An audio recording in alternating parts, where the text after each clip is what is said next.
Nico Draws a Feeling by Robert Raczka, a children's book read aloud plus an art lesson by Julio Alvarado for IAS 108.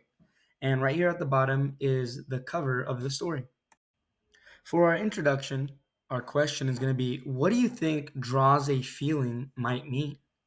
Right here at the bottom, there is a picture. Can you understand what the picture is trying to tell you? What it's trying to show you?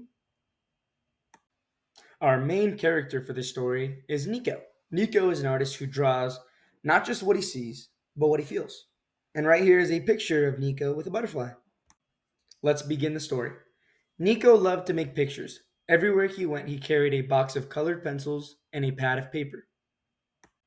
Because everywhere he looked, he saw something that inspired him. It might be a mother bird building her nest, or the ice cream truck ringling down the street.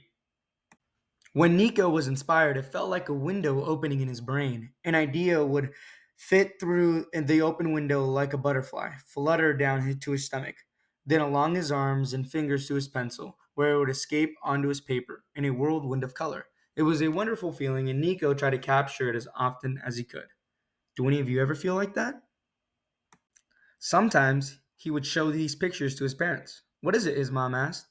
It's the warmth of the sun on my face, Nico would answer. I don't see the sun, his dad say. It's not the sun, it's the warm. Where's your face? It's not my face, it's the warm. Oh, once he showed this picture to his teacher, Miss Reed. What is it? Miss Reed asked. It's the hard work of a mother robin building her nest, Nico answered. Where's the robin? It's not a robin, it's her hard work. So this is the nest? It's not the nest, it's her hard work. I see. But Miss Reed didn't see. None of them did. The next day, Nico was heading out with his paper and colored pencils when he noticed a moving truck near the next door. A girl about his age. Hi, said the girl. I'm Iris. I'm Nico. Hi. What are you doing with that stuff? This? Nothing. Are you going to draw? Well, yeah, I like to make pictures. Can I see them? I don't know, he said. You might not like them. But I might, Iris answered. Nico decided it would be rude to say no, so he invited Iris over. When they got to his room, Nico waited for her questions. But she looked and looked. Wow, said Iris. What? Said Nico. You must have been sad when you made this picture. How did you know? Iris thought, it looks like how I feel, sad because I had to move. Suddenly Nico felt a window opening in his brain. I'm not sure, but it makes me feel like I've made a new friend. Nico stared at Iris. You can see that? Iris replied, I can feel it. It's like a butterfly landing on my finger. So here at the end, we see Iris and Nico drawing together their feelings. Unlike what most people would assume is regular art, they're drawing together like a couple of friends. Art lesson time. So this lesson is going to be called Think About a Feeling.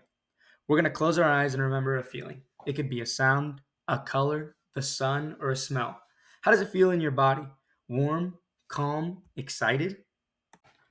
All right, now we're going to choose our materials. We can use colored pencils, crayons, or markers. You're going to draw the feeling, not a person or an object. Try to think about the lines, shapes, and colors to show these feelings. Right here, we got a picture of some colors that might represent some of the feelings, but do whatever you feel like to show your creativity. Okay, now we're going to draw our feelings. Draw your feelings on a paper. You can use colors, lines, shapes to show how it feels. Focus on what it feels like, not what it looks like.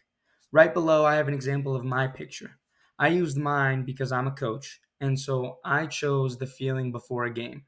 The blue represents a little bit of anxiety, nervousness, kind of a little bit like spiking on me right before a game. But the middle shows like a purple reddish, which is like the excitement of the game, that I'm excited and hopeful that we can win and try our best. Okay, now that you have finished drawing your feeling, you're going to share your drawing with a partner or the class. You're going to describe the feeling and why you chose those colors or shapes, and notice how everyone's feeling looks very different. Well, nice job. All of your guys' drawings were awesome. For our conclusion, we're going to talk about how art helps us show our feelings in ways that words can't. Everyone's feelings are different, and that's okay.